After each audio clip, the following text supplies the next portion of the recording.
about registration with Eleka? That's exactly what baffles me, because on daily basis you hear the youth talking about change. They want change in the country. They have lost confidence in the system, but yet they do little or nothing to effect the change they are talking about. Because if we go by statistics, you realize that from the findings around, you observe that very few youths are even interested in the political situation of the country. They are very contented in writing on their various WhatsApp groups that one change, this person is not doing this person is not doing that, but they do nothing to effect that change. So we feel that Cameroon is a democratic country, that's for sure, and the only means by which these changes can be effected is through the ballot box.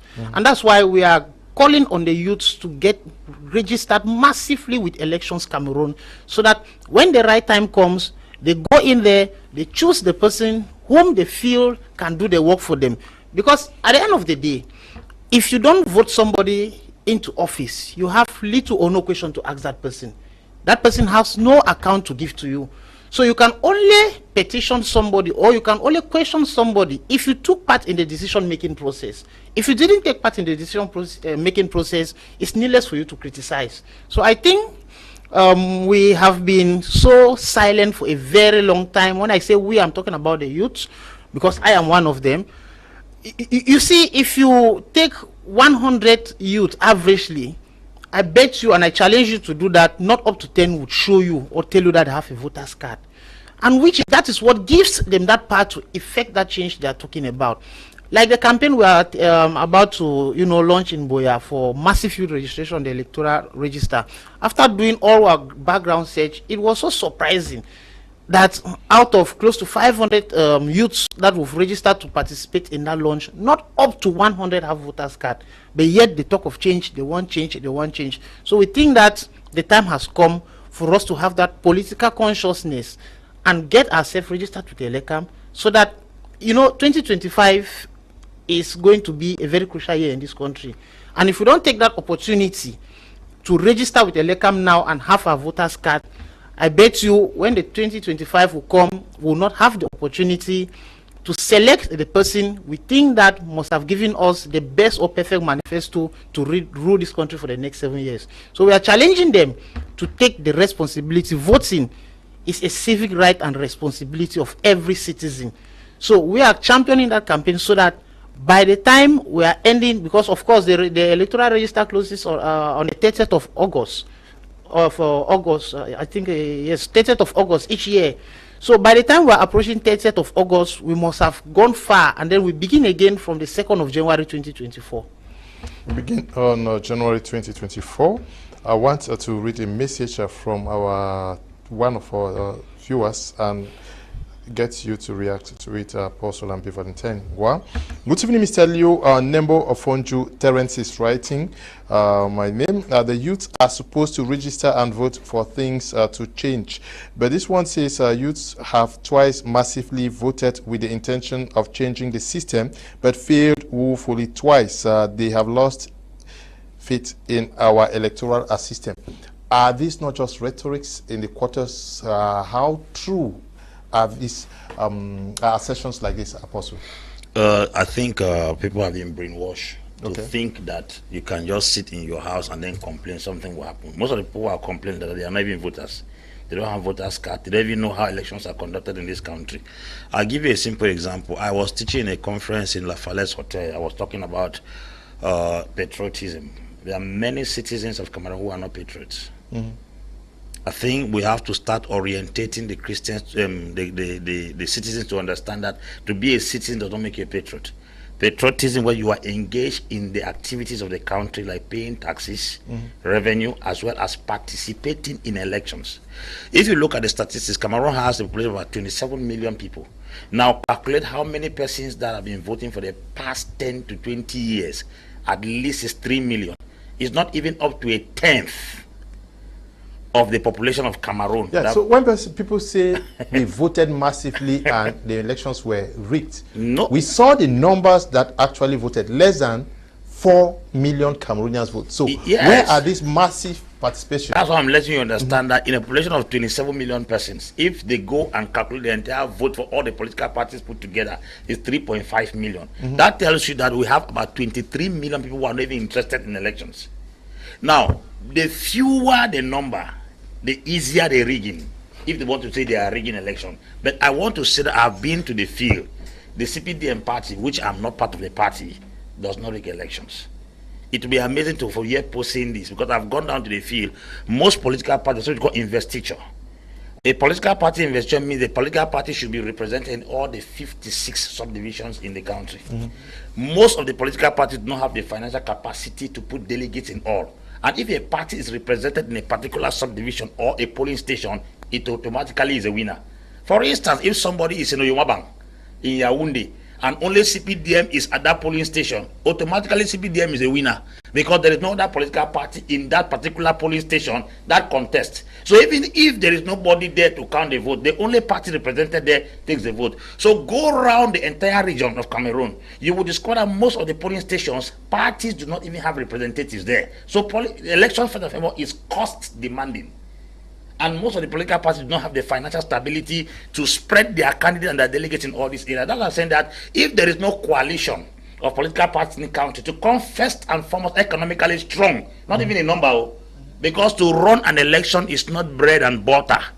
It's a responsibility. Now, if 3 million persons vote, they say that the voters apathy. The voters apathy is when you have the voters card, and you refuse to vote. Not that you are not even having voters card at all. Look at what happened in Nigeria. They kept complaining. Youth woke up this time around. You see, elections have become very difficult in Nigeria this time because a greater population of the youth rose up. Last time the population that voted was 70 million. This time around, it is 94 million. An additional 24 million youths registered to vote. Now, when the cards went there, they were able to shortlist 87 million persons to vote. You realize that the election became so tough until they are finally ended in court. That should let you understand that. And then you look at the legislative and municipal elections in Nigeria this time around, you will discover that most of the parties that came up have occupied offices. One of the things that dismantle a presidential office is municipal elections and legislative elections. If we don't see seats in the parliament and seize council, we cannot challenge the presidential office. Some people think that you can just get up without having parliamentary seats, councils to control, they want to go and take presidential office. No, most of those legislatures are being voted by municipal councillors. So if you don't have municipal councillors, you are not even qualified to be a senator, qualified to be a parliamentarian. How do you calculate that kind of thing? It tells you that most of the people who are sitting and complaining, they are not participating in elections completely. And that's the reason why you go to the analysis of Cameroon's election, 3.5 million registered this year, 2.8 million or 3 million voted, in a population of how many people? Of almost 27 to 28 million people. It tells you that people are very reluctant. It is easier, talk is cheap, but to be sincere, Cameroonians are not patriotic, but they are citizens. Patriotism is when you are involved in the actual change of the country. You are on the field, Tatan Binglo. You are the national president of the Cameroon Movement for Change. So many persons sit and say what the viewer just said, that we massively registered and voted and elections were rigged. You have gone through the figures at the ELECAM. Is this true? Well, Mr. Leo, I will regrettably say it doesn't reflect the figures we have on ground. Actually, as you rightly said, I've been on ground. I've gone to the field, and we've done, I think, registration in Limbe, and we are now in Boya. And to be honest, we've not had up to 200 registered voters in any division yet. So this is already a message. Now, when we sit back, we do not go out to register. Even when we meet youths out there, along the streets, we talk to them about registering, and they keep saying, I've been voting, what has changed? So I will ask them, can I see your voter's card? Unfortunately, it is not true. So you see different people vote, and the others claim, the action that they've been voting. But the honest truth is, if you go to each household, you go to families, quartiers, and ask for voters' cards, you will be embarrassed. But every day we are out there on the streets talking to them, convincing them. You have to see how we stand under the sun to convince someone to participate in an election that will affect his life and his family. We have to give them reasons why they should vote. So sitting here and getting these figures, I don't think I will buy to that. It's not true that we massively vote as youth. The figures are there. If we talk of 3.5 million out of 27 million Cameroonians, how do you boast of massively voting? Because he actually gives a precision. He says twice. Let's go to twice would mean that 2011 we had 3 million persons voting. Yeah. 2018 we had a similar number, which means that people have actually not been voting. That is the truth. Even from experience in the field, I would attest that people are still not ready to vote at this point. Because if we go out there, you talk to more than 300 youths and you successfully register 25, there is a problem. There is a big problem. The question is, we keep complaining about change and the system. At the same time, we give opportunity to the few who have the voters' card to decide on their leaders. So who is to be blamed at the end of the day? Okay, who is to blame at the end of the day? But are we not also at this level because of rhetorics like that emitted by many political party leaders themselves, opposition party leaders who spend time blaming the process, discouraging the process, and lambasting the process, and actually giving credence to this assertion? Because if somebody were to be a militant of a political party and hears a party leader says we don't believe in these things are fake, how do we encourage them? The first thing is that what I see is that the opposition parties in this country are, first of all, very, very dishonest to themselves. I have come across a lot of situations. Are you saying all of them or some? Let me say 90% of the political parties in this country are dishonest to themselves and the population. Because instead of them putting in their energy to convince the youths and the masses to register, they spend most of their time challenging or criticizing the regime, which of course does not help the situation. I would have loved to see these political leaders, these opposition leaders, form a very strong coalition, go down to the field, sensitize the public as to why they should go and vote or register massively with the ELECAM, so that they can effect the change they are talking about. But when you see a political party, a national political party president, always struggling to see some kind of faults in the regime has not done this, the regime has not done this. Meanwhile, he himself does nothing to even convince those who are supposed to effect that change. Because take note, the opposition leader himself is not the person who is going to effect that change. It is the masses. So I think if you see a weakness in the regime, it is an opportunity for you to take that particular message to the field, create awareness. Mr. Leo, the first thing what I really think is that at this level, the youths of Cameroon need political education, because they don't even understand what it means by political education. I happen to be a staff of the University of Buea. We have a lot of youths there. Of course, everybody knows that. I happen to be in the faculty of Laws and Political Science. We have a department of political science in the University of Buea. But shockingly, when you talk to those students of that department of political science, they are not interested. Then I start asking myself, what are they studying? How are they going to practice what they are studying? So it's a very, very big problem. So I think it has to do with the mindset. We have to start by changing the mindset of the youth of this country as to why they should, first of all, because what I tell them every day as far as this our campaign is concerned is that even if you feel that the elections will be rigged as it is the popular saying in the country, first of all, register and get that voter's card. Then when the time comes, even if you feel now that you may not vote, by the time we enter 2025 and the presidential elections are announced, somebody of the opposition might have a perfect manifesto which attracts your mind. If you did not register to have that voter's card, you end up making the same noise because you will not have the opportunity to give that person the support he needs after having presented a very, very beautiful and enticing manifesto. So it's a challenge for all of us all. I am a youth as well.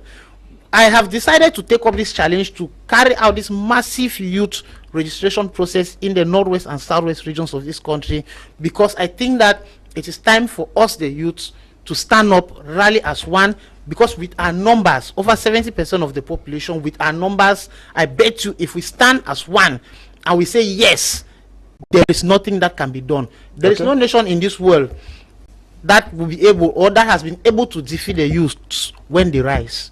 So I think that it is time for us to stand and say yes, it is time for us to participate and effect the changes we are talking about. Yeah, but some persons still believe that youth have been voting.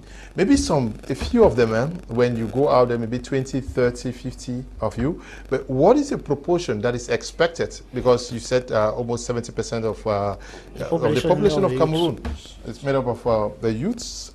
How much of that population actually gets active in political activities? First and foremost, youths believe already in Cameroon that politics for the aged. Okay. That's one thing. That's why it's difficult to find young men in the political terrain. It is of recent that we are beginning to see young political party leaders who are young political party leaders coming up. It is difficult to sometimes find youth in the political terrain. Number one, they believe that a group of people have hijacked the nation and they have kept it under their control, and there is no way that the youth can penetrate. But we are here to debunk that fact that it is our irresponsibility in participating in electoral activities in the country that has given the aged persons to stay more in power. Statistics has shown from the analysis we have given here that there cannot be a nation with a population of 27 million persons, then the entire population that votes in that nation is 3 million. That's a gap, a very huge gap. That tells you that a greater portion of the population that happens to be the youths are not participating in elections. Now, the presidential elections could be rigged, but municipal and legislative is difficult to rig because of local elections. And let me tell us as youths in this country, the easiest way to dislodge and dismantle the power in place is not actually to go and take the presidential seat. Start with the municipalities and the the constituencies. Once you are able to capture these areas, you render where the presidential seat is leaning on to fall, because the president is sustained by the parliament, the president is sustained by the senate, the president is sustained by the council. If the president is occupying the presidential office, as you always say that it has been rigged, then he does not have a backup from the parliament, the senate, as well as the council. That kind of presidential candidate cannot last for the next 2-3 years. But the issue is that we want an immediate change. Change is a process. This change is a process, and I think we have to accept responsibility. I like to give references with other countries. I'm telling you, using Nigeria, our neighboring country, as a reference. For the very first time, Peter Obi, who came up from nowhere, the Labour Party. The Labour Party has been a party in Nigeria for many years until they got a very competent candidate who had a credible background. When he came up, they have had 37 House of Reps members. They have had 3 governors. They have had 3 senators, something that was never as a part of the Labour Party. Now, are you telling me that with that kind of grip they have had at this level, if they go in for next elections again, they will not multiply their seats in the Senate, they will not multiply their gubernatorial offices, they will not multiply the House of Rep members or local government chairmen? That is how you infiltrate the society. Before you realize in the next 4 years, 5 years, Peter Obi can become president, because they started from somewhere. But you see, there are political parties in the country that have no councillors, they have no senators, they have no parliamentarians, neither do they have any mayor, and now they are gunning for presidential office. That is a dream of lasting peace. It's building castles in the air. I think we should start politics from the grassroots. Let's take it from there and begin to climb. From there we can climb and go up. It is true, people say they rig elections, but I want to be sincere with you. I've gone to the field. CPDM does serious registration before elections. Serious one. I have sat where they will carry teams and go with Elecam. They are registering there, registering. My first voters card I ever had was a CPDM member that invited me somewhere and said they should do my card. Since your card doesn't make your party, it's a voter's card. That's how I got it. But it was a CPDM person that compared me. So even if you say they are rigging the elections, they have built enough platform even to rig the election. So if you want to rig, build something that they can hang on and say, okay, you did this for rigging the election. This negligence, this apathy, this indifference that we have towards the electoral sector in the country is a killer disease. I can tell you, if the youth get up in this country and take up the responsibility to start voting effectively as it's supposed to be, the powers that be will not have the full control they have. How do you explain that in a country where you have 180 seats in the parliament, a political party, ruling party, has at least 150 plus? That's not politics anymore. Go to America. If there are 100 seats in the Senate, you have either 48 Republican, 52 Democrats, or 49 Republican, 51 Democrat. That's politics. But you see in Cameroon here, CPD has about 150 seats. Go to the Senate, they have 96 seats. And the remaining 4 seats that they had, it was them who dashed it to the other political parties. Dash! The SDF got the only parliamentarian because the president of the republic appointed them. The only senator because the president appointed them. Now, how can 100 seats be in the Senate? Opposition has 4 seats. You have nothing to say. So you look at the seats that control, and it can even challenge the president. I can even send the president on an impeachment. It's occupied by his people. That's no politics anymore. This is true pure monarchy, because the individuals of the country have decided to enthrone an individual and they have not made politics competitive. Okay. 90% of youths in this nation have never voted. Not because of any pseudo rigging of elections, but because they have hardly understood the importance of their civic rights. I believe the topic being discussed now should have been youth inclusion in the democratic process of Cameroon. Yes, it's also that. Like Apostle Ambe said it clearly, the CPDM does not rig. They are present everywhere in Cameroon, contrary to parties. Okay, you are citing some names. I will not want to read them.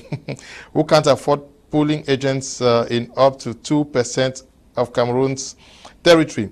Let's not get confused about noises made on radio and TV platforms for work or field campaigns. Charles Embola is writing from Boya, Molaskoni. We are glad to know that you are watching us from the Southwest Regional Capital. Extend our greetings to the family.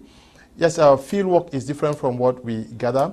The energy that we find young people mobilize to go for social meetings, we see the same energy they go for excursions. We see the energy that they use to fill up clubs. Why don't we translate this energy into politicking? Thank you so much for that question, Mr. Leo. I think I have had this topic of discussion with Mr. Fabrice Leonard and a host of our artists. So we asked them this question, that when it comes to entertainment, we are always there, we give you the full support, we stand with you. But now, during elections, decisions that will affect even the entertainment industry, you do not support the process. Yes, we are out doing campaigns, yes, for massive registration. Yes, the artists are there observing. They are now watching us as if we are now the artists, you know. So, to me, if we are honest, we need to work in synergy. Entertainers, whatever job you are doing as a youth, as a Cameroonian, you have a civic responsibility to participate in the decision-making process. You know, when many youths asked this question, Tata, what made you to run for president? I told them one thing: I want to set a pace. Because the youth believe that politics is an affair of the old. So I want them to understand that we all have equal opportunities. So if you are afraid to go in there and start the process, I'm ready and I'm doing it. Not only on social media, I'm in the field, talking to youth, giving them reasons to register and vote. Because this is what a politician should be doing. Remember what Obama did in the US. He started right from his area, moved to suburbs, met every youth, talked to them, gave them reasons to go out and vote. And this happened. The first black to become American president. It was possible. So why not a youth becoming president in Cameroon? Whereas a majority of the population is constituted by the youth. So what is the problem? To go to Elekam, register, which takes less than 3 minutes, just a photo with your ID card, and you get your voter's card. I mean, 3 minutes. You are ready to make a decision that will affect the entire nation. You don't want to do that. Now, when leaders are voted, we go criticizing, destabilizing the system, whereas we had the opportunity to take power through democratic principles. They were there. The ballots were there. Did you vote? I remember you said you were polling station president in 2018. I was in 2011 before I left this country.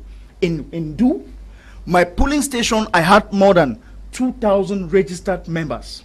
On the day of the election, less than 800 showed up, and those who showed up were the aged group coming to vote for their ruling party. So now, the numbers were there, and the list was there with me. They're expecting election results in the evening to say... Exactly, and surprisingly, Mr. Leo, it was only the CPDM party that was represented in that polling station. So I asked myself, if I wasn't objective, or had it been allied with the CPDM, you can understand what would have happened with the results. If I, Mr. Leo, just to cue with what the Honorable Tata is saying, 2018 presidential elections, you know, generally on days of presidential elections, there are no movements. While I was concentrating, supervising elections at Lower Mokongo B, my friends in my quarter were busy drinking in the bar.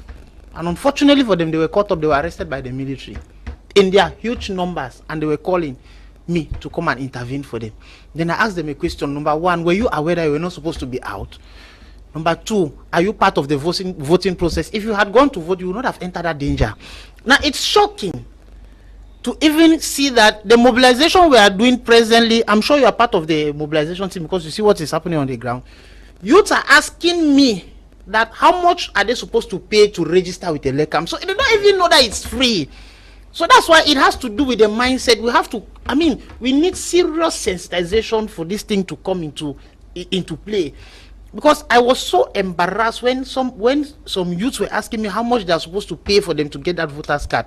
So eventually when I told them that no, mommy, on the 25th of May, come to Mountain Hotel for our lunch, you have your voter's card free of charge. So you see how dormant, myopic we are.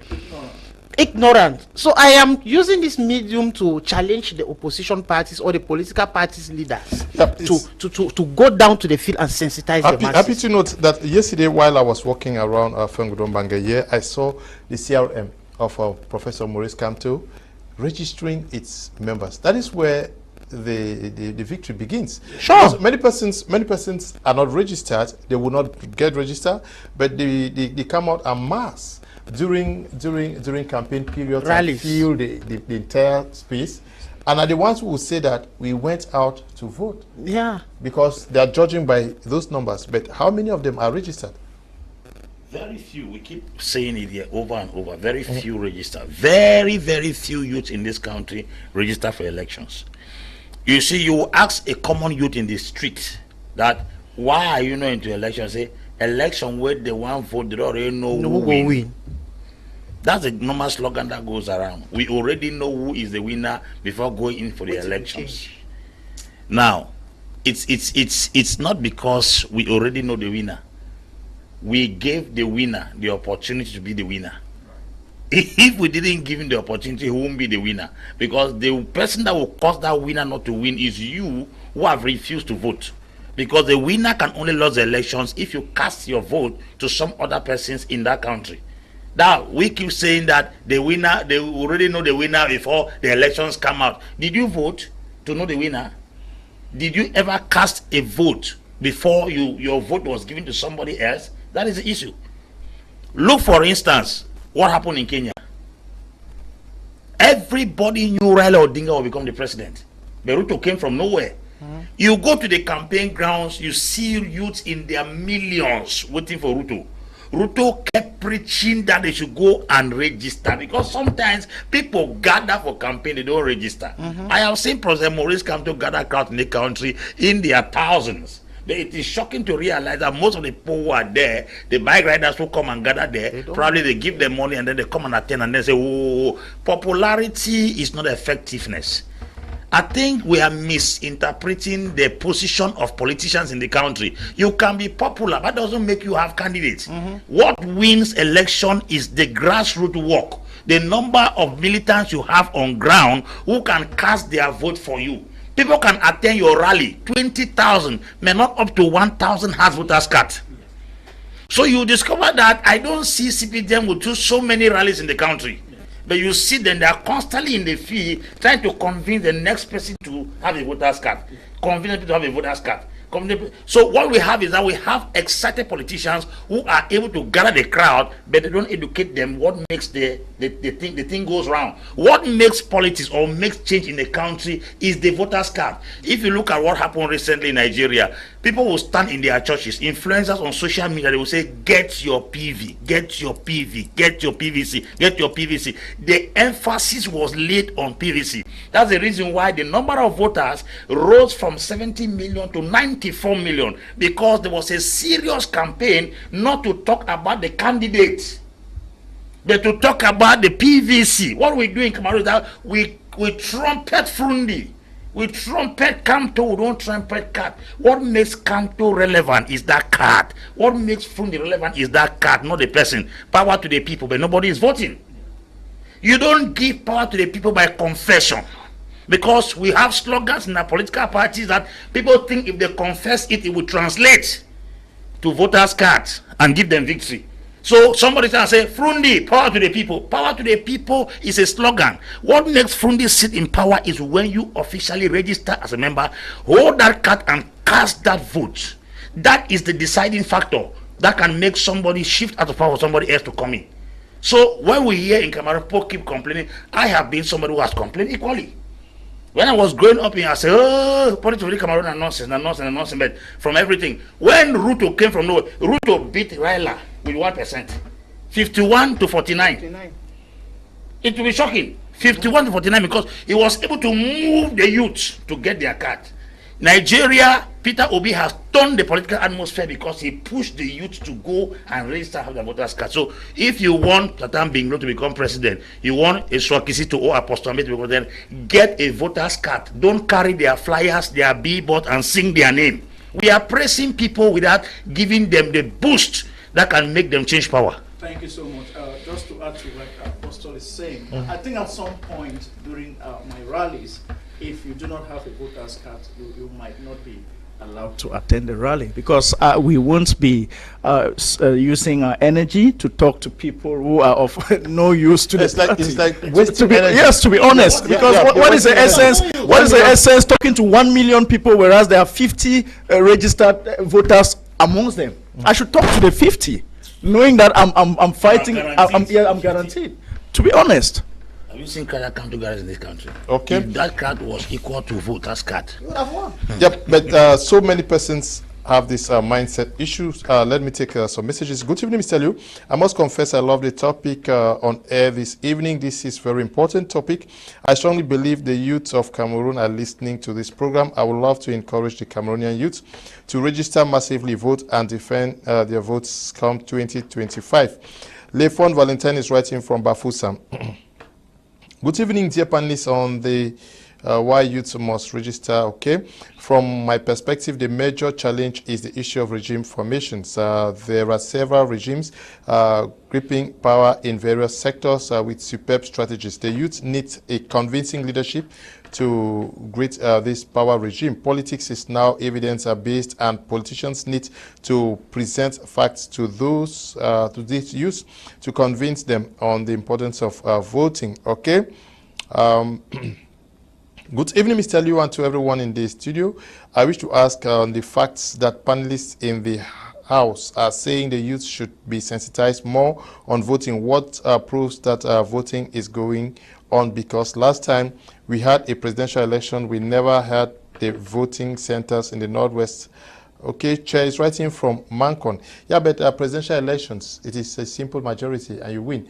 Even if 10 persons vote for presidential elections and a candidate has 6, he becomes president. Sure. Right. So it's simple majority, whether they voted in a region or not. Good evening, Mr. Kuma. I enjoy your programs very much. I went to call politicians say youths should register. True. Well, if the electoral process is revised, 100 million youths will register. Good evening, Mr. Liu. I can never vote because Cameroon, you vote or not, the lion is still the king.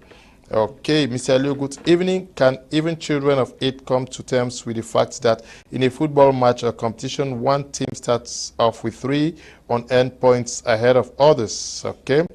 Mr. Liu, I think the major job we have at hand now is to be able to convince the youth that we can change things in Cameroon through the ballot box. From my findings, most youths in Cameroon have never voted in any elections in this country because according to them, their vote is going to change nothing. It is our responsibility to make them to believe that it is still possible for us to change things through the ballot box. Just register, vote, and protect your vote. Dr. Ambe Moses Chu is writing from Bamenda. Good evening, Mr. Liu.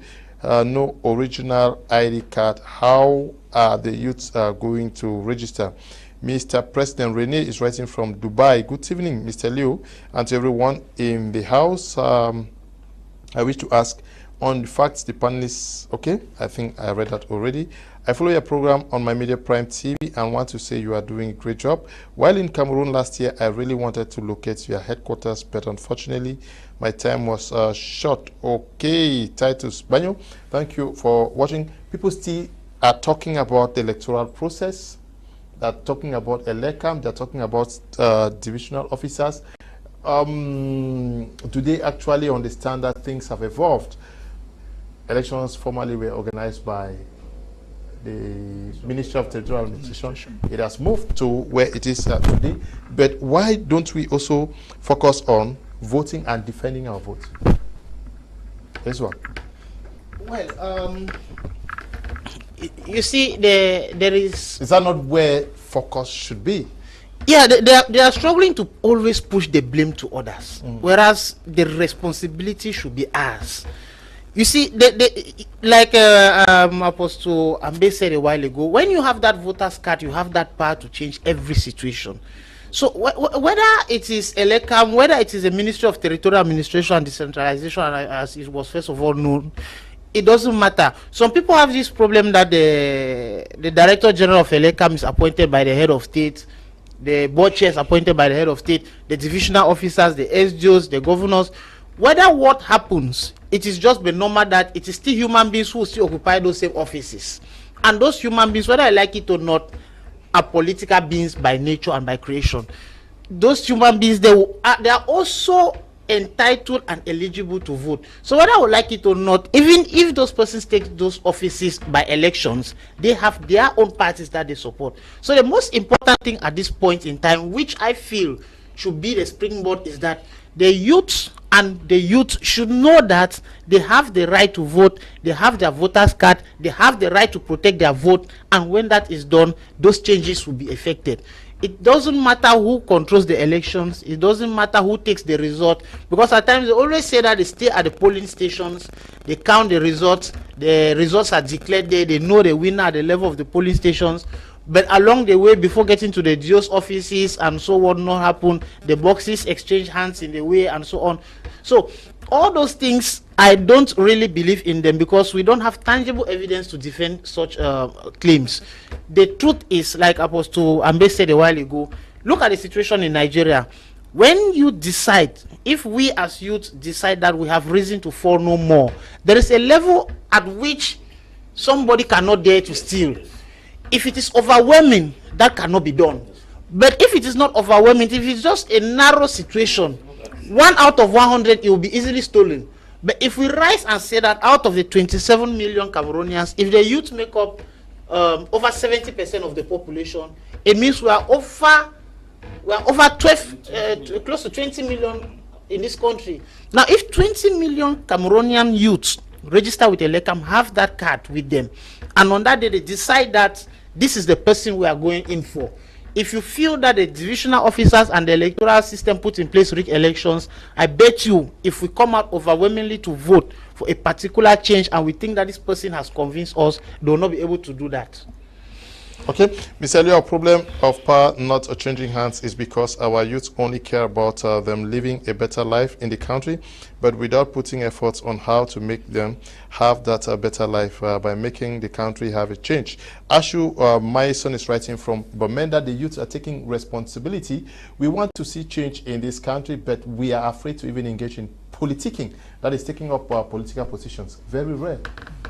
Because if so many youths are them to be part of this process, this is regrettably embarrassing, I must say, because if we have an opportunity to seize, to take our destiny into our hands, and yet we need to be convinced that leadership is what we need to effect a change in Cameroon, then I think our mindset, we really need to go back to the classroom to start from there, because leadership in itself determines the political, social, and economic growth, economic policies of the nation.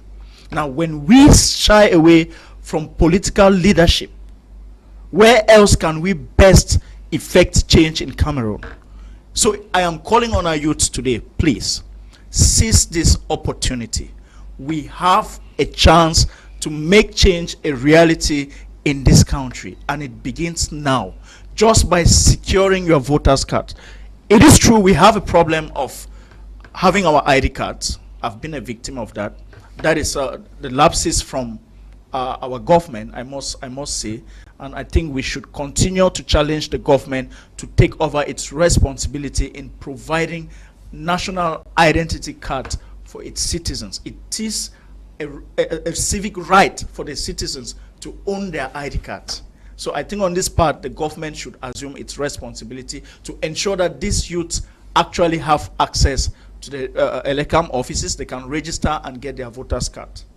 Apostle Ambi, so many persons are still writing that they are not voting because they voted and their candidate did not win. But I don't know whether you have gone through Elecam statistics. Can we prove that all of you guys who say you voted actually voted? And if you voted, did you vote within Elecam's register, or you voted from space? Because if every youth in Cameroon claims that they voted, yet the figures show that we had 3 million for the past 2 presidential elections, where did they vote? Let's assume or accept they voted. Mm-hmm. How many of them voted?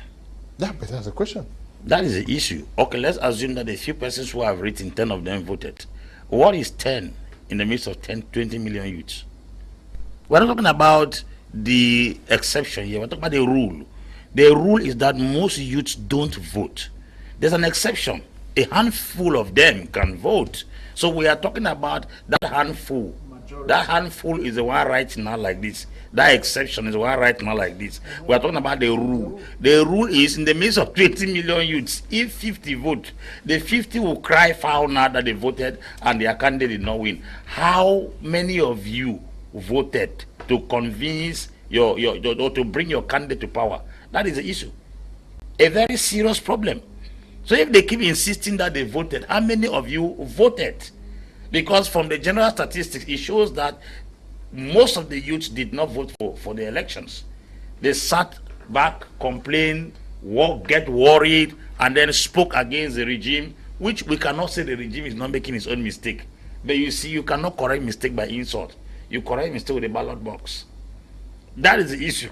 The only way we can correct this mistake that we are not comfortable with is to go through the ballot box and then be able to correct this mistake.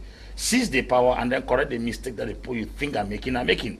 So I think it's important for us to plant this deep in the hearts of the Cameroonian youth that a majority of them are not voting. So the handful who actually voted, you didn't find a place in the electoral sphere because you were just a handful. Many of you came out and spoke, but your voice was not heard because the voice of the multitude is greater than the voice of the few.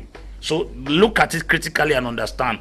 Number two, you must understand these fathers who are occupying offices in the country will definitely vote because they want to maintain their offices. They want to stay in power. So you realize that the aged persons are the ones instead going to the ballot box to vote because why? They have something to protect. The youth has nothing to protect. The youth has nothing to lose. The youth has nothing they are interested in. The youth are just frustrated. But the aged person who has an office, maybe he's a civil servant, he wants to protect that teaching office, that office of a state council, that office of a magistrate, that office of a military man or a police officer. He is going to vote because he wants a party to remain in power, so he occupies a little office and earns his salary. You have no job, you have no salary, but you are more than the number of persons because Cameroon, as I know, has the capacity, civil service, has the capacity to employ only 350,000 Cameroonians out of 27 million. It's not even a tenth.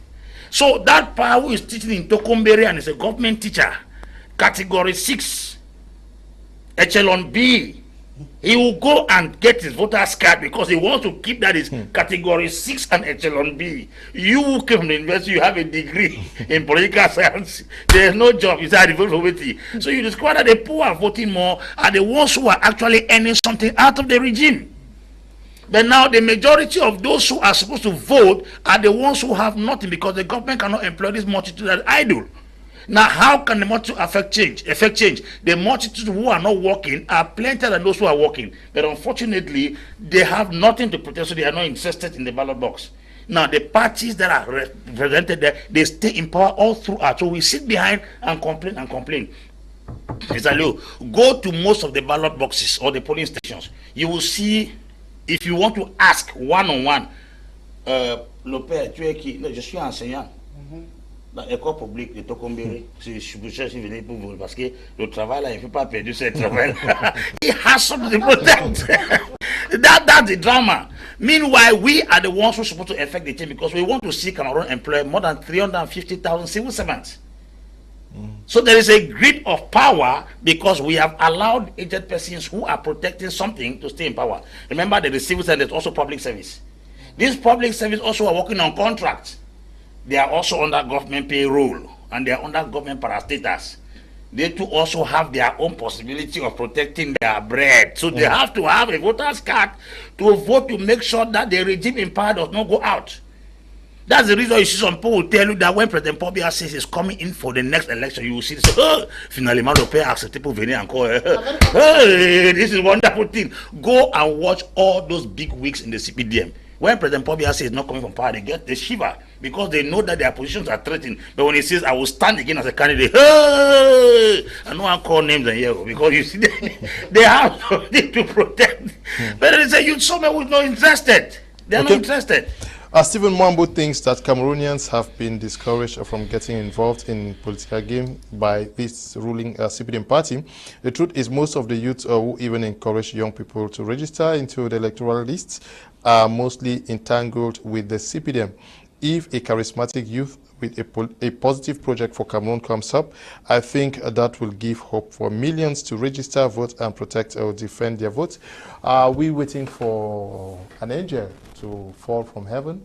Where is this charismatic leader coming from? Or are we not just, are we blind to those who are existing? No, anyway, as it goes, they say a prophet is never known in his hometown. Sometimes maybe if we get a foreigner to be a youth president in this country, our youth will now understand that there is a youthful candidate. I'm talking here with respect to my own ambitions as a presidential candidate, and I think my philosophy represents the ideals and aspirations of the youth. So if we work together, for sure, we have a chance to make things happen in Cameroon. And it begins with registering to vote in the elections. That's why we are here talking right now. It is not about a candidate, because even if we had Jesus Christ as our presidential candidate, if you don't register to vote for him, miracle does not happen in politics. It is figures.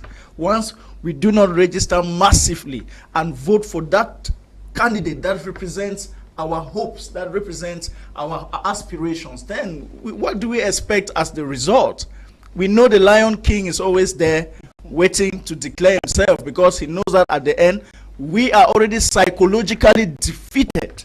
We already know that there's no place for the youth, because a youthful candidate cannot sit in front of your screen, is addressing you, and you are writing, asking if we will have a youthful candidate as presidential candidate. It's already an indication that your mind is already defeated, or maybe from your evaluation, you do not see anyone fit yet to be your president. It's charismatic. He said charismatic. Yeah, he said charismatic. Know the definition of charismatic. So I think this is exactly what our youths are suffering from. We expect a lot and we give in very little or nothing.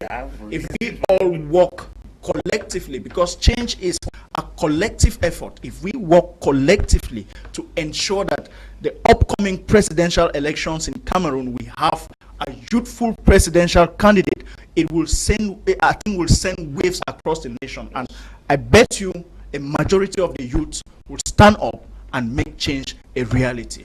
Okay, elections are built, presidential elections are built for 2025, and many persons may still be waiting for 2025 to get themselves registered after identifying a charismatic leader. But to note that for Buhari to be able to overcome the PDP, they had to create a coalition 2 years before ousting the PDP from power. Are we not also, as youth, supposed to understand that the journey of 1,000 miles begins with a step, and that this is the time to start preparing for that journey? Thank you so much, Mr. Leo. I, as an individual, as a youth, I don't particularly feel that the best time for us to take the presidency of this country is in 2025. Okay. Because we are not ready. Like Apostle. No.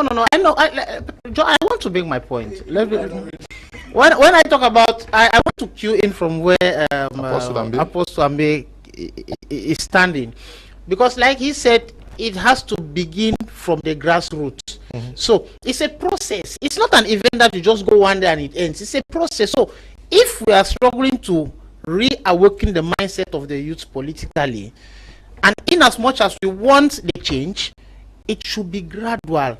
First, we start with this consciousness. We set the pace. We identify that particular person who can carry that leadership for us, and then we prepare that person. You don't just get up. You see, no matter how we try to put it, you don't just get up in the morning and say you want to be the president of a country. It doesn't work that way. It doesn't work that way at all. So we have to, first of all, come together, prepare a vision, prepare somebody. Of course, it could still be Honorable Tata sitting by me here. Nothing stops him from becoming the president of the country, of course.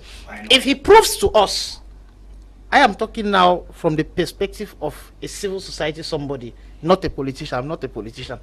If, like the campaign we are carrying, we want to launch on the 25th, I'll use this opportunity to invite him to be there as a political leader, as the president of a political party, so that he comes there and sees what is happening.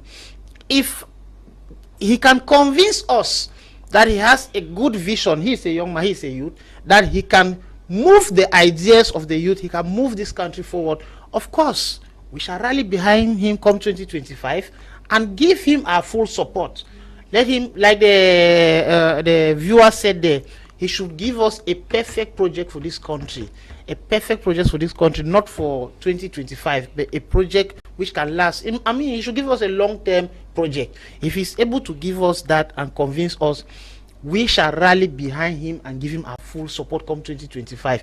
Just like any other candidate who come openly and present, his project, because we will not support you because you are handsome, because you have money. We'll support you because we have seen the vision you have, because we have seen the project you have. And that's why we are launching this campaign. And I'm using this opportunity to challenge the youths out there, those who are particularly within Boya subdivision, because we know it might be difficult for people to come from far for that event, because of course we don't have money to give them for transportation here and there. We are using this opportunity to challenge them that the time is now. Thursday 25th of May 2023, the program will start at 3 p.m. at Mountain Hotel in Boya. Elekam will be there on the spot to register them and for them to have their voters card. Let's use this opportunity again to emphasize that voters registration is free, because some persons feel that it is paid for. It is free. So all you need to do In fact, what we are struggling to do, permit me say, Mr. Leo, we are working with some partners to see, because, you know, like Honorable Tata said, some persons even have the will to register, but they don't have the way to even transport themselves there. So we are struggling to work with some politicians, you know, some organizations to see, because our target population is 500. We're expecting 1,000 persons, but because of space, we cannot accommodate 1,000 persons. On the 25th, we are expecting 500 persons. So let me say it on air. It's not a secret, because we are not doing campaign for anybody. We have allocated 2,000 francs for everybody who will come there, for the 500 persons who will come there on the 25th, to just have it as their transport. That money is not coming from Elecam. That money is not coming from the government. It's coming from the lobbying that we've been able to do from person to person, persons to person.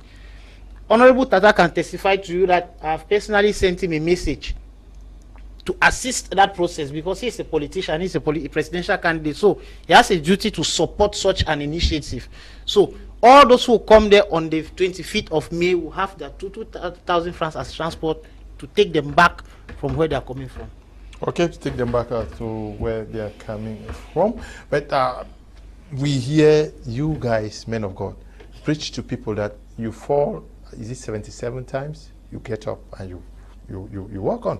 Even Jesus Christ, on his way to Golgotha, he fell, he stood up. And then we have motivational speakers who are teaching how to make money, that the best business guys are those who have failed severally. How don't we discourage to succeed, yet we are quick to discourage because we voted once or twice and our candidate did not succeed? And then we have dashed the thing that, okay, let those who are in power continue. Do you know how many times Buhari lost elections in Nigeria? No, take the case in Abdullahi Wad and the other president. Why are we going far away to Senegal? Senegal, yes. Abdul Diouf. Why are we going far away to Senegal? I'm talking about Cross River here. Meet Buhari here. Tinubu said Buhari was crying and was giving up. He was one that encouraged Buhari the last time he attempted before becoming president. Buhari had given up on politics, and knowing that he would never become president, it was Tinubu who called him and said, no, you cannot give up. Try again at least once before you give up. He tried and he won. Politics is a game, and once the days are going by, you are gathering more momentum and experience. I think one other thing also that has affected the political sphere in Cameroon is the number of political parties we have. You see, there is a strategy put in place to paralyze political parties. The more they split the youth, split Cameroonians into smaller groups, the more ineffective they become. The number of political parties we have in the country cannot even guarantee us to gather a handful of militants. How can you go out there, you want to go and call somebody to come to the Honorable Tamnjong's program? He tells that he is a member of PAP. You want to go and call somebody, say it's SDF. You go and call somebody, say it's USDP. You realize that the political parties have little number of people. That I've studied this political Cameroon very well. Ewane Madu, before he was locked up in Britain, said something. He said, the split of Obi from PDP empowers Tinubu to become the next president when there was no election. He said every vote cast on Obi was supposed to be Atiku's vote to conquer Tinubu. We in the political terrain have done a wide range study on politics in Africa, and I'm speaking like somebody who has experience in that area. Ewane Madu said every vote cast on Obi, imagine if all those votes given to Obi were just given to Atiku, automatically Tinubu will be out of picture. So the split of Obi from PDP empowered Atiku. These several political parties we have in the country has empowered the ruling party tremendously, because the persons who were supposed to rally behind Honorable Tamnjong, they are not idle. They are in some political party that cannot do anything. They are in some political party. So if we were to gather 5 million Cameroonians behind Honorable Tamnjong, they have split those 5 million Cameroonians into 300 groups. There's Manindem, there is USDP, there is PAP, there is SDF, there is MROC. So everybody has little. In Niger, before Mohamed Bazoum came to power, 14 political parties came into coalition to fight against Mohamed Bazoum, but they did not still conquer him. Now I wonder how political parties in Cameroon, which are even the ones we know, have not accepted to come together. You will see come to a call for coalition, Frundi wants to lead the coalition. Kundi call for coalition, come to want to lead coalition. Kawala call for coalition, this one want to be there. By virtue of these splinter groups in the country, it will be very difficult for us if tomorrow the youth decide that they want to project Honorable Tamnjong. Do you know how many youths are in PAP who will not want to connect? Do you know how many youths are in SDF who don't want to connect? So we are like morsels of bread cut into pieces and distributed to multitudes. But the strength can only come when we come under a single banner. I think the strength of a broom is in its numbers. You can't break a bundle of broom, but you can break a stick of broom. And the power of the ruling party is that it has turned a bundle of broom to several sticks of brooms. So that must be treated. If not, we can preach electoral process here from now till eternity. Nothing will happen. Honorable Tamnjong low, youth allow themselves to be used by other politicians, because whether we like it or not, these guys that are said to be there forever are making it because they are using the youth either to rig the elections. It is the youth that are receiving the 2,000 francs as votes. It is the youth that carry a ballot box. It is the youth that are used to intimidate others. We allow ourselves to be used by the same persons we think do not want to give us the opportunity. Yes, Mr. Liu, I think the government has made the system in such a way that you have to go hungry so that you depend on them to please them. For you to eat, you have to please them. That's just the simple rule. So during elections, even when we have our voters, our members, on that date, some of them still betray the party. Of course. Because once they are there, you see a very clean banknote, 5,000, which we haven't offered you yet. It's not 5,000. Let me cut you, Honorable. Yes. People are offered jobs in police stations to switch. So the mindset is already in such a way that anything goes. Instead of being objective, they become vulnerable. So whatever they are offered at that point in time, they sacrifice their destiny because that vote. And who are those receiving? That's where that sensitization. Yeah, but who are those receiving around police stations? Take note here. Who are those receiving the 2,000 francs? Is it not youth? The youth. The youth. That's what I'm talking about. You know, a political education. The party in power, they have their joker, as we call it. They keep it until the day of the election. So they are not worried because they know no matter the number of voters Honorable Tata shows up with, we know that with 500,000, we will have more than 50% of his voters. That's their target, and it works. So we need this sensitization, we need this change of mindset to know that you cannot sacrifice your destiny, the destiny of your kids, for 2,000 francs. It is very, very bad. Selling 7 years, 2,000.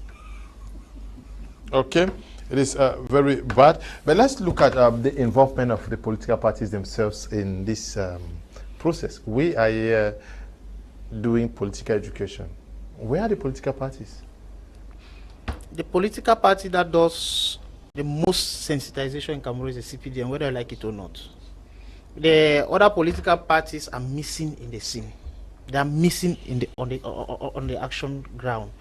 So it is an opportunity for these political parties to take this challenge, because in quotes, the youths, whether I like it or not, I know I may hurt some persons, majority of the youths have lost confidence in the regime.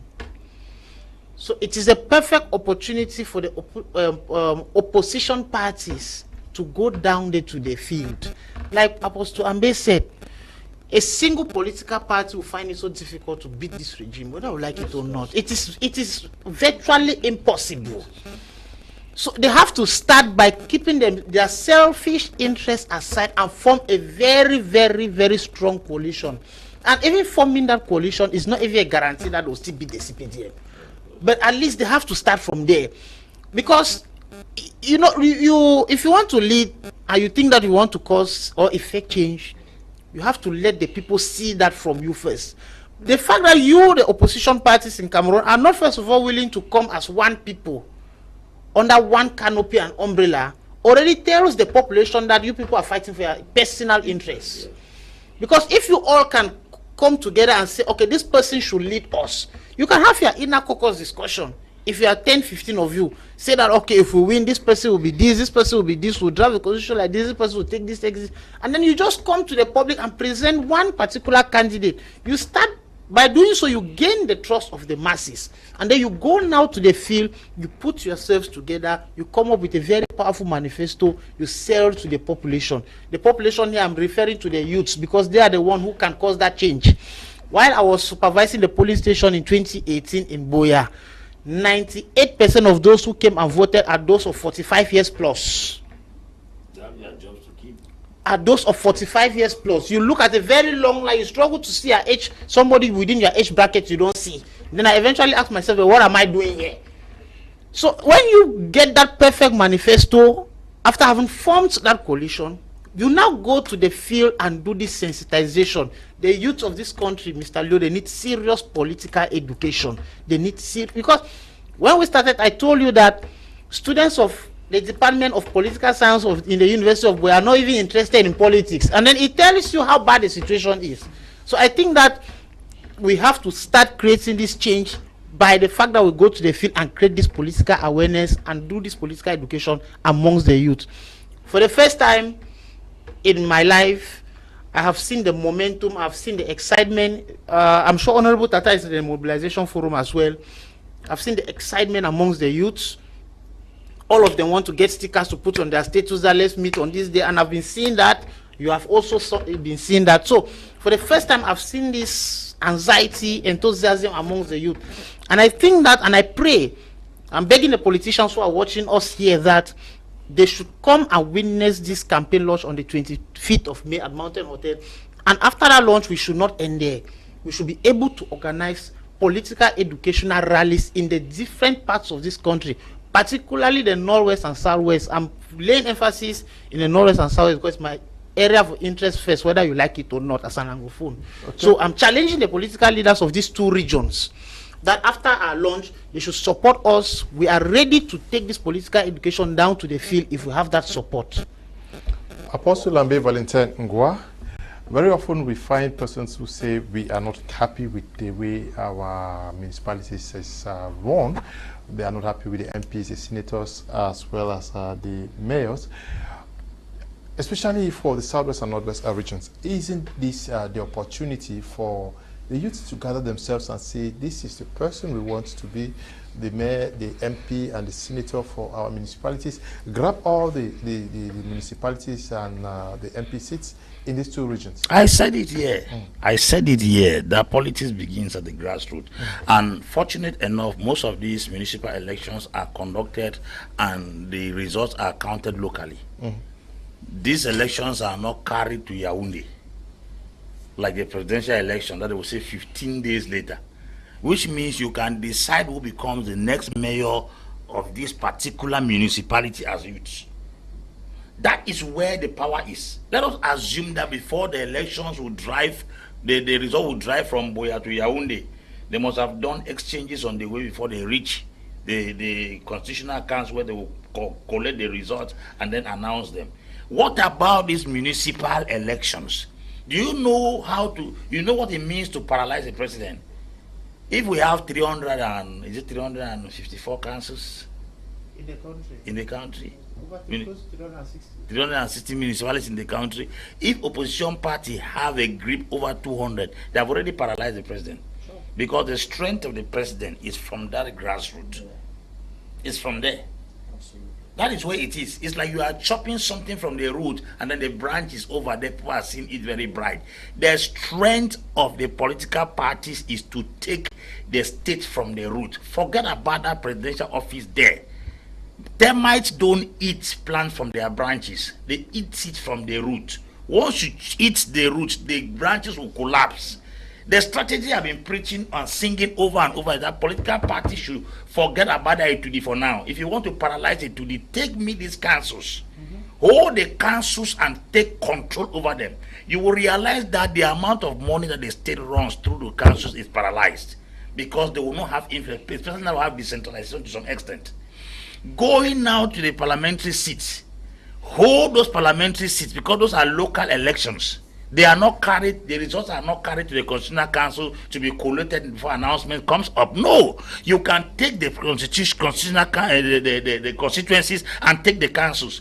This is where the youths have the capacity because if you were watching Nigeria, the local polling stations, LUP 71, LP 72, LUP, the people were at the polling station counting the result because the electoral law says that you have to count one after the other before they put them in the saver. So LUP 75, LUP 76, if they say it's by CMC 71, you will know with every confidence that in that municipality it is CMC that has won. So forget about it to the political parties. And the worst mistake most of these political parties make is that they will go into presidential election and then deny the state elections. We have seen this happen with SDF, we have seen this happen with MRC, which are the major political parties that are projected in this country. They will go for presidential elections and deny municipal elections. No! As a matter of fact, don't even prepare a presidential candidate. Prepare people for municipal and legislative elections. Target those constituencies and those councils. Grab them. Those councils will even empower you in order to post delegates in the different polling stations tomorrow, because any polling station you don't have a delegate there, even if your candidates vote, you are a loser. So apart from having the number, you must have the cash. You need the money. That's why I said the coming together of political parties together in this country does not only connote an increase in number, it also gives an economic empowerment that can make them successfully run elections and have representatives in all the polling stations in the country. Do you know how many places in Nigeria? They had 78,000 polling stations. 2,500 for each delegate. Inside pocket, you have four delegates. 10,000 times 78,000. That's 780 million for a man who is sending candidates to go and stand in polling stations. So elections is not just gathering people. Elections is having the money to sponsor the process. Because what they give presidential candidates in this country for election is 30 million. 30 million will sink by the time you sponsor only delegates to go and represent you in polling stations in this country. You will start walking with barefoot in the street if you don't have money. So be very careful. That's why I'm saying that this coalition of political parties does not only give the numbers, it also empowers them financially to be able to carry other activities. So let's start with the councils. Okay. Start with the councils. Now, an Anglophone presidential candidate, how do we get that? Do you buy that idea? Some persons were already talking about it, but how do we get this happen without our full involvement? That's true, Mr. Liu. I think whatever Apostle Amber said here resolves around having electorates, those to vote, because getting those councils as well as parliamentary seats still boils down to voters. And we know for sure, like the recent happenings in the northwest and southwest regions, unfortunately, most voters are scared, politicians are scared to participate in national politics. Some of us, we know what it takes to be where we are today. And I think if we need to do that, then there is bound to be total maximum security. That is the first step, because we understand a lot of people might not go out to vote, not because they do not have the voters' cards, but because their security is not guaranteed for them to go out to vote. When I met with the electoral boss, the regional delegate for the Southwest region, I asked him, what are the security measures put in place to ensure that during elections, voters' safety is guaranteed? So if we want to take over these councils, this parliamentary seat, we must begin by ensuring that our voters are safe. They can vote freely. And once we do this, once we put all this in order, I bet you, I think my party, we are mobilizing to get seats as well. I think there's no presidential candidate who will be thinking of going to the Unity Palace, whereas just having a seat from his own home is unable to do that. So it's of course, but normal, it's logical that as a presidential candidate, I should be working towards ensuring that my party gets seats both at the council level, municipal level, and legislative level. So it is very important for us to grab those seats as well as political parties. Okay, as political parties, when we're talking about an Anglophone candidate, are you thinking about this as you gather young people to launch the voters registration in the Southwest region? The answer is clear, yes. Okay. The answer is very, very clear. In fact, I'm one of those who holds the opinion that one of the best ways to solve the Anglophone crisis is to give an Anglophone presidency. I hold that position very strongly. You see, there are 4 camps in this country, if I may say, that I have observed with my very little political knowledge. We have I'll take the South Cameroon Low Plateau, permit me say the Bassas, we have the North, we have the Balmeriki, and in quotes, the Anglophone minority. My problem I have with the Northwest and Southwest is that we are not united. We can generate the force, but we are not united. You see, we have a lot of Anglophone top elites, but unfortunately none is willing to take the challenge. Probably for their selfish interests. You see, it's high time we said some of these things.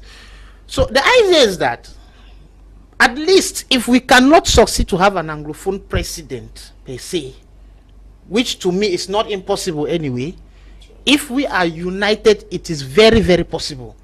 And it is an opinion which I hold that an Anglophone should be the next president of this country. It is my civic right to say it without any fear. Now, if we cannot have the position of an Anglophone president, why can we not even push for the constitution of this country to be amended and create the position of a vice president, and then adjust the constitution to make that president still rotatory? What's wrong with that? So these are things that I know some of these are top elites who find it difficult to see. But as a young man who has his future ahead of him, I'm not thinking about myself. What happens to my children when I'm not there? What happens to the next generation? When you say rotatory, what do you mean?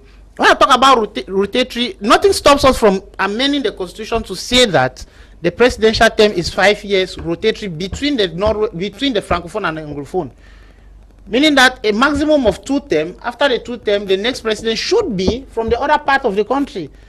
So what I'm saying is that if we have a Francophone president from 2025 to 2032, why not amend the constitution to say that after the Francophone president, the next president should be an Anglophone? And then revise that same constitution, quash the position of prime minister and bring us the position of vice president in this country. Or better still, why can we not say that the president of the republic is a Francophone? True. See, the president of the republic is a Francophone. The president of the Senate is Francophone. The speaker of the National Assembly is Francophone. Before we start getting the position, we have the Constitutional Council, we have the Economic and Social Council, they start talking about the prime ministry. Take it or leave it, we have been relegated to the background. So these are some of the things that the youths have to rise up and fight for these amendments and changes to be done. At least we have to, even if we don't have all, if we succeed to push, not by violence, but by using the legal and constitutional means to make sure that some of these changes are effected, and then at least we'll be heading somewhere. We'll be heading somewhere. Apostle Lambi Valentine, now the young people themselves are not too enthusiastic. They don't believe in Elekam. Elekam itself needs to do some education, convincing. Yes. The image about Elekam in the hearts of many youths is, how do I put it? Questionable? A government property coined a national property. Because election Cameroon is the nation's property. But it looks like it is a political party's property. Because most of the persons who head offices, from the board chair to the president of Elekam, is appointed by the president of the state, and equally who owns the ruling party. So that tells you that many people are very, very afraid, or they don't trust Elekam for giving out possible results. Like what we experience is in Nigeria. Yeah, Yakubu Mahmoud, who was appointed by Buhari, counted the elections and then gave it to their family man. So the youths have an impression that even if they vote, Elekam will still count the results and give it to the ruling party. I think that is a psychological impression. A lot of things have gone into the hearts and minds of youths in this country that there's supposed to be an overhauling of the kind of information that they have received. I think there's supposed to be a cleansing, a kind of psychological cleansing, and this can only be done by educating them consistently and bringing them to a place of confidence. I'm still asking what actually gingered the youths to pick up the responsibility of voting Peter Obi forcefully in Nigeria and insisting that he will become president. That's because Peter Obi came on air and began sensitizing the youth on what he did as governor in Bayelsa State. In Anambra State, he began giving his testimonies and giving what he has done, and he also asked for verification. That if you think I'm telling lies, go and verify. I think the challenge also is the credibility of some of the candidates that we have. They don't have any track record. The credibility of some of the people who are working in the respective offices in the Elekam, they don't have any track record of integrity. Most of them have questionable backgrounds, questionable character with respect to the past elections. Because I think if Elekam is an independent body, Elekam is supposed to.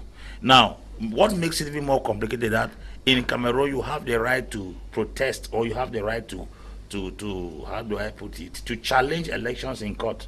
Then you go now to challenge elections in court now. The person who is the head of the Constitutional Council is another person who also just sits there. He has the two things to tell you: irrecevable and non-fondé. So when you see these two things come, you know that your information has no value. So when you put all this together, you sometimes put the youth at a very tight corner. So they don't even believe that there are even credible human beings today who can see red and call it red, and see black, call it black. So I think Elekam now, the electoral laws also guiding this country. The way we count elections, Mr. Liu, is very, very funny. Cameroon cannot be a country that received machines for counting elections from Germany.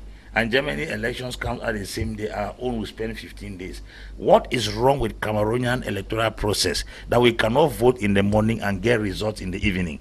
That's some of the things that puts Elekam at a tight corner, and also question the integrity of Elekam. Are these machines used in Nigeria, the server, the technology used in other countries to count elections from morning till sunset in America, are they too expensive that we cannot transport them to Cameroon? That when elections are coming up like that, you can say, okay, there is a guarantee as your vote is entering, the server is registering it and is giving you the result at the same time. Why must we wait after 15 days when everything has been doctored, piloted, medicated, packaged, and then give us back what we never submit? So those are some of the things that have questioned the integrity of Elekam. And I think the youth psychologically need to be convinced that Elekam can give us the right results. Okay. But Elekam itself, irrespective of all of the things that are being said by the population about it, it is true Elekam holds meetings in Yaoundé with stakeholders, political party, civil society, but Elekam itself should be on the different media platforms like this. Take questions from the population, convince them to give them a try, that if we failed you last time, try us this time. Definitely, Mr. Liu. I remember when I met with the Elekam boss, I made a proposal to him that Cameroonians need sensitization, media sensitization, championed by Elekam itself. I remember when we were young, when we were kids, there used to be this TV, this advert, I register, I vote. Back then, on TV, it was regular, and it used to, convince people to go register. But right now, we are seeing very little or no effort from Elekam. I think they should assume their responsibility, irrespective of the fact that we as political parties are coming in to get voters to register. It remains a duty of Elekam. It is their main responsibility to ensure that Cameroonians enroll in the voters register. So I think Elekam has a lot to do. In programs like this, we should have representatives from Elekam, talk to political parties, talk to Cameroonians out there, convince them that you are, in fact, you should justify how transparent you are. Yeah, but why not come on a platform like this and then take these questions from people that we voted, how long does it take, and let them get to that. Is what I'm saying, that they have the duty to be here as well with us, sensitizing the masses and taking some of these questions, because we are not in position to even give some kind of answers here to responses. Some questions are directed directly to Elekam, but we are forced to answer, whereas it is not our responsibility. So I think, and I continue to emphasize, that Elekam should have a media program where sensitization is done, mobilization is done, as well as they should take questions from electorates, clarify their doubts. When that is done, you realize that the youth will go out there massively, register to vote. But that notwithstanding, I will continue to also call on the youth that we have the power to overshadow any political manipulation in this country. We have the strength. If we go out massively, if we register massively, I assure you, no matter what Elekam does, our numbers can never change. So we have the yam and the knife. It is time for us to go out there and make use of it. Okay, for the young people who are living in Boya, Southwest Regional Capital, and maybe Muya, mile 14 down to Tiko, to Moliwe, Limbe, they should all gather in Boya for the launch. Yeah, we are inviting them to Boya on the 25th of May. The program definitely will start at 3 p.m. So they should come there in their numbers, whether you have a voter's card or not. Come there. If you have a voter's card, fine. You still have the opportunity to be sensitized, so that at the end of the day, take it down to the field, to the others who do not have, because it is a process. As I rightly said, we shall continue right up to 2024. We shall continue, because as we initially said, on the 30th of August, the registration process will close, only to open again in January 2024. So it is a process that will continue, and we are begging, as I said, for the stakeholders to get involved and encourage us to move from places to places. Yes, you need support.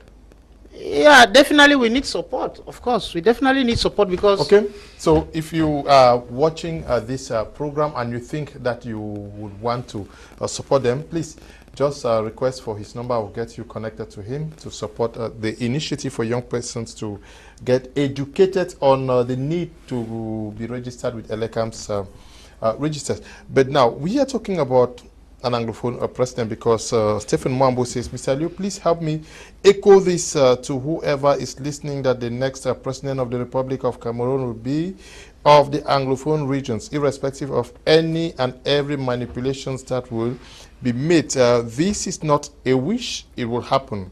And I am calling on us to start work to see this materialize. Now, how united are the Anglophones themselves? Yes, Anglophones want the next president to be an Anglophone. How united are we? Mr. Liu, I think the most credible office in this country now occupied by an Anglophone is a prime ministerial office. My fear is that even the prime ministerial office is not protected by Anglophones. Sure. I agree. When you look at the orientation and the scope of reasoning Anglophones have in this country, is the one that wants to kill the next person to occupy the office of the other person. If at all we're united to some extent, I am sure that the Anglophone elite first in Yaoundé were supposed to be the one to protect the office of the Prime Minister and even start agitating that the Prime Ministerial office is too low an office for an Anglophone to occupy in this country. But I will tell you that the next person who wants the Prime Minister to go out so that he comes into that office is an Anglophone. Do you know why? Francophones know that particular office doesn't belong to them, so they don't fight it. But the persons who are fighting that office are Anglophones. How does it even come in their mind to reason that the sole office that was supposed to give Anglophones a voice in this country is not supported or buttressed by other elites from the Anglophone extract? Instead, you find the next Anglophone who is looking for a means for this Prime Minister to go out so that he takes the office. I think the Prime Ministerial office is a permanent seat. The individual in the office is temporal. What we should be doing is to defend the interests of the seat, give the seat all the powers that it has, give it all the effrontery that it has, and then now make that office responsible in such a way that anybody who comes and occupy that office will exert a certain level of authority and power. And you see, we are only trying to paralyze the individual sitting in that office, thereby making the office of no potency. The challenge we have is that if at all we are unable to protect the little office that has been given to us in this country as Anglophone, do you think we are bold enough to gather and rally behind one Anglophone? No. Because even the Anglophones who are there in Yaoundé are fighting for Prime Ministerial office. Who amongst them will accept that decision should stand as a presidential candidate? That tells you the problem. Because the Francophones will never fight Prime Minister because they are not interested in it, because they know they will never have it. Now, how can we fight in that? So who will stand tomorrow and say, okay, we want PM Joseph Diongote to stand as the Anglophone president? It is the same Anglophones in Yaoundé that will rise up and say, so it is only him that has the capacity to become the president. How do you explain that we have many political parties from the English extract that have not been able to come under one banner? We have Reform Party, we have CMCA, we have USDP, we have SDF, we have CPP, we have PAP. We have PAP. These are from Anglophone extracts, party from the same extract. They have not been able to come under one banner to have even constituencies and municipalities. Mr. Ambi, let me not cut you short. I'm sorry. The truth of the matter is CMC is very open to all other political parties. Right now, as we speak, PAP and CMC, you will hardly know the difference, especially when we go out to the field to mobilize, sensitize our masses. And we have also evenly distributed seats, how we can work together in some particular constituencies where maybe PAP has deep roots there. We go in, weigh in for them, support them, and where we have our own roots, they support us. So our party is very open. It's not like news. And we do not care about who ends up being the Anglophone president, but our interest is we want an Anglophone president. Now, this is what I'm trying to say. What you have said is very excellent. There's two political parties, CMC and PAP. Yes. While we have the other big political parties also from the Anglophone extract who are not willing to collaborate and associate. Exactly. It tells you that what, from our political parties right down to our elites in Yaoundé, it is difficult for the Anglophones to acknowledge that God has given somebody a mandate. Let us rally behind the person and put the person before ahead. It is this crab spirit that I'm talking about. That if you throw 10 crabs in a basin, when one crab struggles to climb up, the rest of the crab will help and pull the person down. This thing that we got our name from Rio dos Cameros, River of Crowns, has baptized. I think that spirit is working more with the Anglophones. Because if you look at it critically, if President Pobia has lasted in power, it's because the people from that side have chosen for him to stay in power. I can guarantee that if it was an Anglophone who was the president in this country, Anglophones would have brought him down. Very correct. Mr. Leo, you remember we had a session here like this. Barrister Tamfu was here. The Kangaroo man was right here, and I was seated here. We were talking about an Anglophone president. Yes. And they expressed their desire, their greatest desire, that they want an Anglophone to become president. And I asked them a simple question. I'm an Anglophone. Of course. You are an Anglophone as well as you, but you are supporting MRC, yes, which is headed by a Francophone. So how can you be planting corn and you are preparing to harvest beans? They were speechless. And up to date, I expected a reaction to that effect. So that is how we are as Anglophones. So you sit here, you are preaching for an Anglophone president, you belong to a party that is headed by Francophone. But if we are talking about a coalition, yes, what is stifling this process to getting a coalition? Because many persons themselves, they know that single parties cannot unseat the president of the republic, CPDM, through the ballot box, and every political party is presenting themselves as the best. How comfortable, how convinced are the youth themselves that if I were to register and then these guys are going on these ranks, they're going to win? Right. Why not form a coalition as soon as possible, at least 2 years before elections? Let them know that all of us are not going to waste our energies between these parties. Anyway, I think what's causing this slow process of forming a coalition is greed.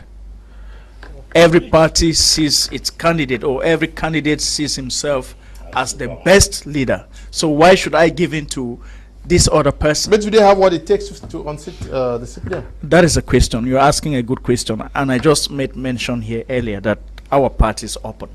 We are ready to work with all other parties, not even just Anglophone parties, even French parties that believe in our philosophy. We are open to work with them. What is the message you are sending out to the opposition and ruling party as you launch the campaign for youth to register? What is it that you are telling them to do? Well, I'm telling them that they should join us in this sensitization process as far as the youths are concerned, because field reports have shown that the youths have very little knowledge about electoral activities in this country. The youths have very little or no interest as far as electoral activities in this country are concerned. And that's why we are pleading with them to come up strongly and support also that together we shall carry out this sensitization in the nooks and crannies of this country, and come 2025, the political life of this country should change. Okay. You are not telling the opposition guys to put their acts together? Of course, we said it.